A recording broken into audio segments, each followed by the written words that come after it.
नमस्कार दोस्तों, मेरा नाम है अनुपम पारासर और इस वीडियो में हम डिस्कस करने वाले हैं इंटरनेशनल कोर्ट ऑफ जस्टिस के बारे में, जो कि बहुत ही इंपॉर्टेंट इंटरनेशनल ऑर्गेनाइजेशन है और साथ ही में ये यूनाइटेड नेशन का आखिरी प्रिंसिपल ऑर्गन है। इस वीडियो को शुरू करने से पहले मैं आपको बताना चाहता हूँ कि यदि आप डेली क्विज खेलना चाहते हैं या फिर आपको जनरल स्टडीज में कोई डाउट है या आपको मेरी किसी भी वीडियो को लेकर कोई डाउट है तो आप इस टेलीग्राम ग्रुप पे ज्वाइन होकर मुझसे पूछ सकते हैं। और साथ ही में आपको इस लेक्चर की या फिर आगे आने वाले सभी वीडियोस की पीडीएफ मैं आपको इसी ग्रुप पे प्रोवाइड करा दूंगा। लिंक मैं आपको डिस्क्रिप्शन में दे दूंगा। चलिए शुरू करते हैं। तो इंटरनेशनल कोर्ट ऑफ जस्टिस, जिसे हम वर्ल्ड कोर्ट के नाम से भी जानते हैं, उसके डिटेल में जाने से पहले आपको कुछ बेसिक बातें पता होनी चाहिए। तो सबसे पहली जो बेसिक बात है कि इंटरनेशनल कोर्ट ऑफ जस्टिस का एक प्रेसिडेंट होता है और जो अभी के जो प्रेसिडेंट हैं उनका नाम है अब्दुल कावी यूसुफ। अब्दुल कावी यूसुफ 2018 में प्रेसिडेंट बने थे इंटरनेशनल कोर्ट ऑफ जस्टिस के और ये 2021 तक प्रेसिडेंट रहेंगे इंटरनेशनल कोर्ट ऑफ जस्टिस के। इंटरनेशनल कोर्ट ऑफ जस्टिस का हेडक्वार्टर कहाँ है?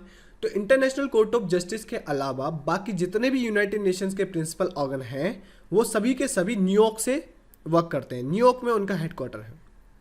इंटरनेशनल कोर्ट ऑफ जस्टिस इकलौता यूनाइटेड नेशंस का प्रिंसिपल ऑर्गन है जो कि न्यूयॉर्क में नहीं है। ये कहाँ है? ये पीस पैलेस में है। पीस पैलेस नीदरलैंड की एक बहुत ही खूबसूरत सिटी जिसका नाम द हेग है, वहाँ पे स्थित है। ये आपको ये पिक्चर दिख रही है, ये है पीस पैलेस और यहीं से इंटरनेशनल कोर्ट ऑफ जस्टिस को चलाया जाता है। और बाकी जो प्रिंसिपल ऑर्गन है हम उनको पिछली वीडियोस में डिस्कस कर चुके हैं। यदि आपने वो पिछली वीडियोस अभी तक नहीं देखी हैं तो प्लीज़ पहले वो जाके देखिए, ताकि इस वीडियो में जितनी भी बातें मैं बताने वाला हूँ और जो पिछली वीडियो से रिलेटेड हैं वो बातें आपको आसानी से समझ में आ जाए।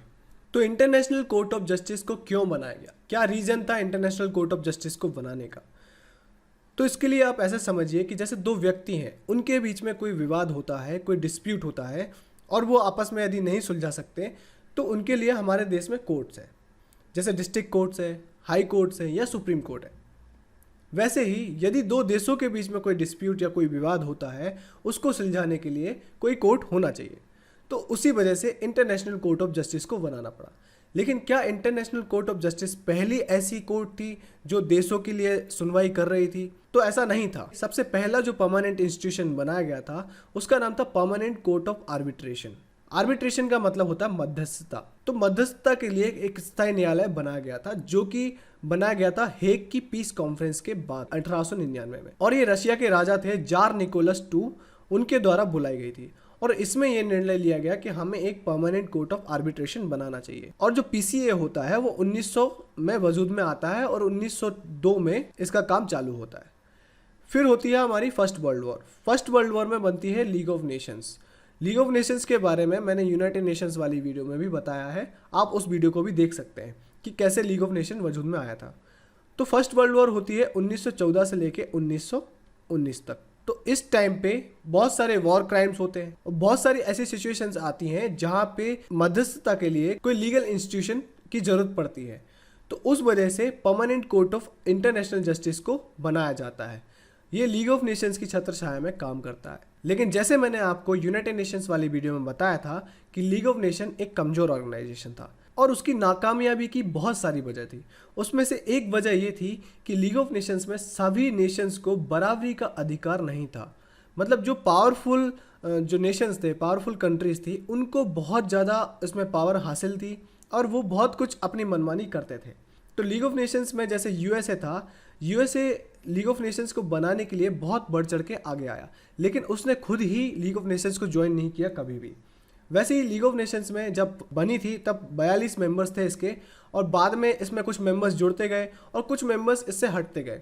तो permanent court of international justice की जो वैल्यू थी वो इतनी नहीं थी, उसकी रेपुटेशन इतनी नहीं थी। फिर आती है वर्ल्ड वॉर II, जो कि एक लीग ऑफ नेशंस का बहुत बड़ा फेलियर था और उसकी जो बड़े बड़े देश थे, जो पावरफुल देश के, उनकी मनमानियों की वजह से वर्ल्ड वॉर II होती है। तो वर्ल्ड वॉर II में के टाइम पे जब वर्ल्ड वॉर II होना चालू होती है तो permanent court of international justice के पास कोई काम नहीं बचता। कोई काम इसलिए नहीं बचता क्योंकि उस टाइम इतनी अनस्टेबिलिटी फैली होती है दुनिया में कि permanent court of international justice की तरफ कोई देखता भी नहीं है और सबकी सब अपनी अपनी मनमानी कर रहे होते हैं। और वर्ल्ड वॉर II चलती है 1939 से लेके 1945 तक। फिर जैसे ही वर्ल्ड वॉर II खत्म होती है तो जितनी भी पीस लविंग कंट्री हैं, जो so called peace loving country हैं, जैसे चाइना हो गया, यूएसए हो गया, रशिया, फ्रांस रशिया उस टाइम सोवियत यूनियन था। तो ऐसी कई कंट्रीज थी जिनका कहना था कि हमें एक ऐसा इंटरनेशनल कोर्ट बनाना चाहिए जिसमें सभी देशों की जितने भी मेंबर नेशन हैं उनको बराबरी का दर्जा मिले, उनकी सोवरेनिटी को रिस्पेक्ट किया जाए। उसी वजह से इंटरनेशनल कोर्ट ऑफ जस्टिस को वजूद में लाया गया। और इंटरनेशनल कोर्ट ऑफ जस्टिस को वजूद में लाने के लिए कमेटी बनाई गई थी जिसका नाम था GH हैकवर्थ कमेटी। और इस कमेटी को काम दिया गया था कि इंटरनेशनल कोर्ट ऑफ जस्टिस के जो स्टैट्यूट बनेगा उसको ड्राफ्ट किया जाए। तो स्टैट्यूट का मतलब होता है जो रूल्स एंड रेगुलेशंस होते हैं, जो लॉ होते हैं उस ऑर्गेनाइजेशंस के, उनको ड्राफ्ट करने का जो जिम्मा था वो GH हैकवर्थ कमेटी को सौंपा गया। और उसके द्वारा निकल के आती है हमारी इंटरनेशनल कोर्ट ऑफ जस्टिस 1945 में।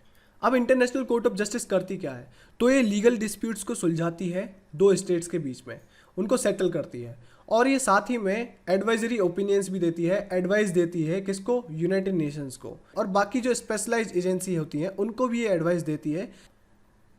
और इंटरनेशनल कोर्ट ऑफ जस्टिस में जो केसेस सुने जाते हैं वो या तो वॉर क्राइम से रिलेटेड हो सकते हैं या फिर इलीगल स्टेट इंटरफेरेंस के रिलेटेड हो सकते हैं। जैसे कोई एक स्टेट है, जैसे रशिया ही है, रशिया ने क्रीमिया को हथिया लिया था यूक्रेन से, तो वो एक इलीगल स्टेट इंटरफेरेंस था। और साथ ही में यहाँ पे एथनिक क्लिंजिंग के ऊपर भी जो केसेस होते हैं वो भी सुने जाते हैं। अब एथनिक क्लिंजिंग का मतलब होता है किसी एक पर्टिकुलर समुदाय को या फिर कोई रिलीजियस ग्रुप के ऊपर कोई कंट्री कोई क्राइम कमिट करती है या मास मर्डर्स करती है, जैसे कि नाजी जर्मनी ने यूरोपियन जूस के साथ किया था, तो उसको हम एथनिक क्लिंजिंग कहते हैं। तो उसके ऊपर भी cases international court of justice में सुने जाते हैं। अब इस कोर्ट में टोटल 15 जजेस होते हैं जो कि 9 साल के लिए चुने जाते हैं। और किसके द्वारा चुने जाते हैं? यूनाइटेड नेशन जनरल असेंबली के द्वारा और साथ ही में यूनाइटेड नेशन सिक्योरिटी काउंसिल के द्वारा। और जो जजेस होते हैं उनको परमानेंट कोर्ट ऑफ आर्बिट्रेशन में जो नेशनल ग्रुप्स होते हैं उनके द्वारा नॉमिनेट किया जाता है। फिर उनके ऊपर वोटिंग होती है। तो हम देखते हैं कैसे वोटिंग होती है, जो इलेक्शन होते हैं वो कैसे होते हैं। तो जज बनने के लिए जो नॉमिनेटेड मेंबर है, जो कि परमानेंट कोर्ट ऑफ आर्बिट्रेशन से जो नेशनल ग्रुप से उन्होंने नॉमिनेट किया हुआ है, उनको यूनाइटेड नेशन जनरल असेंबली में साथ ही में यूनाइटेड नेशन सिक्योरिटी काउंसिल में, दोनों में एब्सोल्यूट मेजोरिटी के साथ इलेक्शंस को जीतना पड़ेगा। तो एब्सोल्यूट मेजोरिटी कैसे हो सकती है? तो यूनाइटेड नेशंस में टोटल कितने मेंबर्स हैं? 193। तो इसमें एब्सोल्यूट मेजोरिटी के लिए टोटल 97 प्लस सीट्स चाहिए। और साथ ही में यूनाइटेड नेशन सिक्योरिटी काउंसिल में कितनी सीट्स है? टोटल 15 मेंबर्स हैं। 15 मेंबर्स में से 5 परमानेंट है और 10 नॉन परमानेंट है। तो उसमें से 8 प्लस वोट्स उस कैंडिडेट को मिलने चाहिए। यदि ये दोनों इक्वेशन सेटिस्फाई होती हैं तभी जाके वो कैंडिडेट जज बन पाएगा इंटरनेशनल कोर्ट ऑफ जस्टिस में। अब इलेक्शंस किस तरीके से होते हैं? तो 5 जजेस हर 3 साल में चुने जाते हैं। 3 साल में 5 जजेस का इलेक्शन होता है, फिर अगले 3 साल में फिर से 5 जजेस का इलेक्शन होता है। और ऐसे करते करते हर 3 साल में 5 जजेस इलेक्ट किए जाते हैं। इससे क्या होता है? इससे कंटिन्यूटी मेंटेन होती है। और जो जजेस होते हैं, जो पहले से जजेस होते हैं, वो री इलेक्शन के लिए भी एलिजिबल होते हैं, वो फिर से जज बन सकते हैं। लेकिन एक कंट्री से 2 जज एक टाइम पे 2 जज नहीं हो सकते। और जो 15 जजेस होते हैं उनका कंपोजिशन रीजनली डिवाइडेड होता है। जैसे हम देखते आए यूनाइटेड नेशंस के जितने भी ऑर्गन्स हैं उनमें सभी में जो मेंबर्स होते हैं उनका इलेक्शन रीजनल बेसिस पे किया जाता है। तो इसमें भी ऐसा ही होता है। और इंटरनेशनल कोर्ट ऑफ जस्टिस में प्रेसिडेंट और वाइस प्रेसिडेंट भी होते हैं जो कि एक सीक्रेट वॉलेट के द्वारा चुने जाते हैं। और उनका जो ऑफिस होता है, जो टर्म होती है, वो 3 साल की होती है।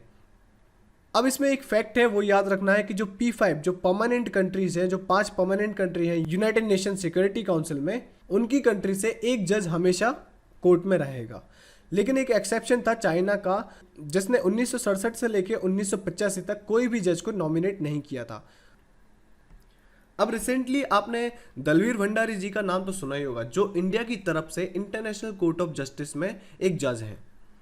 लेकिन वो पहले जज नहीं थे जो इंडिया की तरफ से इंटरनेशनल कोर्ट ऑफ जस्टिस में जज बने। सबसे पहले सर वेनेगल राव 1952 में 1952 में इंडिया की तरफ से इंटरनेशनल कोर्ट ऑफ जस्टिस में जज बने थे। और उसके बाद बनते हैं नागेंद्र सिंह जी। नागेंद्र सिंह जी 1973 से लेकर 1988 तक इंडिया को रिप्रेजेंट कर रहे थे। और नागेंद्र सिंह जी एक सिविल सर्वेंट थे। इंटरनेशनल कोर्ट ऑफ जस्टिस में जज बनने से पहले ये chief election commissioner of India थे। और उसके बाद फिर आते हैं हमारे रघुनंदन स्वरूप पाठक। तो जो RS पाठक जी थे वो 1989 से लेकर 1991 तक इंडिया की तरफ से जज रहे। और ये चीफ जस्टिस ऑफ इंडिया भी रह चुके हैं, जो सुप्रीम कोर्ट है उसके चीफ जस्टिस रह चुके हैं। उसके बाद आते हैं हमारे दलवीर भंडारी जी। दलवीर भंडारी जी 2012 से लेके अभी तक इंटरनेशनल कोर्ट ऑफ जस्टिस में इंडिया की तरफ से जज हैं और ये आईसीजे में जाने से पहले सुप्रीम कोर्ट के जज भी रह चुके हैं और बॉम्बे हाई कोर्ट के चीफ जस्टिस भी रह चुके हैं। अब आपके मन में सवाल होगा कि इंडिया की तरफ से कोई इंटरनेशनल कोर्ट ऑफ जस्टिस में प्रेसिडेंट रहा है क्या? तो हाँ, नागेंद्र सिंह जी जो थे वो 1985 से लेकर 1988 तक इकलौते इंडियन प्रेसिडेंट थे इंटरनेशनल कोर्ट ऑफ जस्टिस में। अब हम इंटरनेशनल कोर्ट ऑफ जस्टिस का एक केस देखते हैं जो कि इंडिया से रिलेटेड है। तो एक केस था जिसको आपने कई बार न्यूज में सुना होगा, जिसका नाम था कुलभूषण जाधव केस। तो इस केस में क्या होता है कि पाकिस्तान कुलभूषण जाधव को ईरान की बॉर्डर से पकड़ लेती है और पाकिस्तान कहता है कुलभूषण जाधव एक इंडियन स्पाई हैं, एक भारत के जासूस हैं और साथ में ये पाकिस्तान में टेररिज्म फैला रहे हैं, आतंक फैला रहे हैं।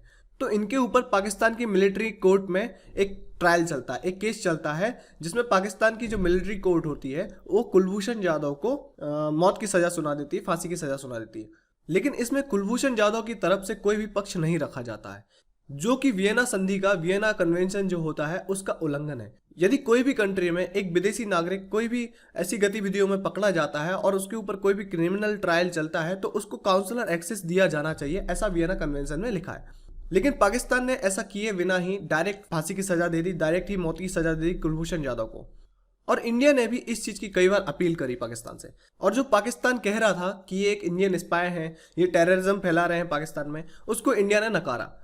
तो जब पाकिस्तान इंडिया की बात नहीं मानता है तो इंडिया पाकिस्तान के खिलाफ इंटरनेशनल कोर्ट ऑफ जस्टिस में एक केस फाइल करता है। उस प्ली में इंडिया कहता है कि जो कुलभूषण जाधव है उनको कम से कम एक काउंसलर एक्सेस मिलना चाहिए और जो पाकिस्तान जो उनको अक्यूज कर रही है जिस काम के लिए, वो ऐसा नहीं है, उन्होंने ऐसा कुछ नहीं किया है। और फिर पाकिस्तान और इंडिया का केस चलता है, ट्रायल चलता है इंटरनेशनल कोर्ट ऑफ जस्टिस में। अब आप मुझे एक क्वेश्चन का आंसर कमेंट सेक्शन में देंगे कि इंडिया की तरफ से जो वकील गए थे इस केस को लड़ने के लिए इंटरनेशनल कोर्ट ऑफ जस्टिस में, उनका नाम क्या है। वो एक बहुत ही फेमस वकील है जिनकी मदद से हम ये केस जीते थे। इंडिया ये केस जीता था पाकिस्तान के खिलाफ और पाकिस्तान को इंटरनेशनल कोर्ट ऑफ जस्टिस ने ये कहा कि कुलभूषण जाधव को काउंसलर एक्सेस देना चाहिए। तो ये था कुलभूषण जाधव केस जिसका फैसला इंटरनेशनल कोर्ट ऑफ जस्टिस में इंडिया के पक्ष में गया। तो ये थी हमारी आज की वीडियो जिसमें हमने डिस्कस किया इंटरनेशनल कोर्ट ऑफ जस्टिस के बारे में, जो कि एक प्रिंसिपल ऑर्गन है यूनाइटेड नेशंस का और बहुत ही इंपॉर्टेंट इंटरनेशनल ऑर्गेनाइजेशन है। इस वीडियो में आपको यदि कोई डाउट है तो आप मेरे इस टेलीग्राम ग्रुप पे ज्वाइन होकर मुझसे पूछ सकते हैं और साथ ही में इसकी पीडीएफ भी इस ग्रुप में डाल दूंगा। लिंक मैं आपको डिस्क्रिप्शन में दे दूंगा। I hope you like the lecture और यदि आपको ये वीडियो पसंद आई तो शेयर करना और सब्सक्राइब करना बिल्कुल मत भूलिएगा। Thank you for watching.